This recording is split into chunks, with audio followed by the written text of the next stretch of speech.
But they did bring in a lot of people from the private sector to help fix the problems. That we do know, Robert.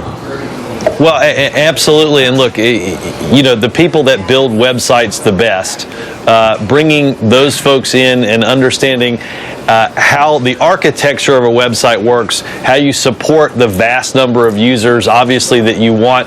And we've seen the demand is high for the product. You have to have an infrastructure, as we're talking about here, and an architecture digitally to support all of those people coming.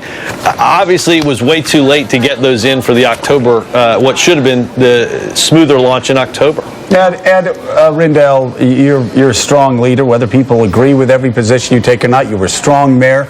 You're a strong governor. You would never have let something like this happen on your watch. I think it's absolutely shocking that we find out this weekend that Dennis McDonough has a clock, a countdown clock, trying to basically push HHS to be ready for this thing, and Kathleen Sebelius and everybody else is complaining about it. I mean, well, they made fun of him. Made fun of him. Have you?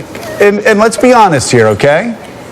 Put on your analyst cap and not your former DNC chairman cap. Be honest with me here.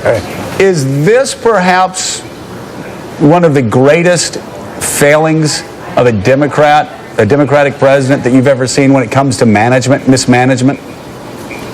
Yeah, I think there was terrible mismanagement. So that's a yes, if it was right? my program, yeah, but if it was my program, I would have been testing it 6 months out. Every week I would have been running tests, and the tests would have been run in front of me. But having said that, but can we just stop for a second? That's the truth. And if Ed Rendell walked into the room, or any strong leader, everybody would have been on guard.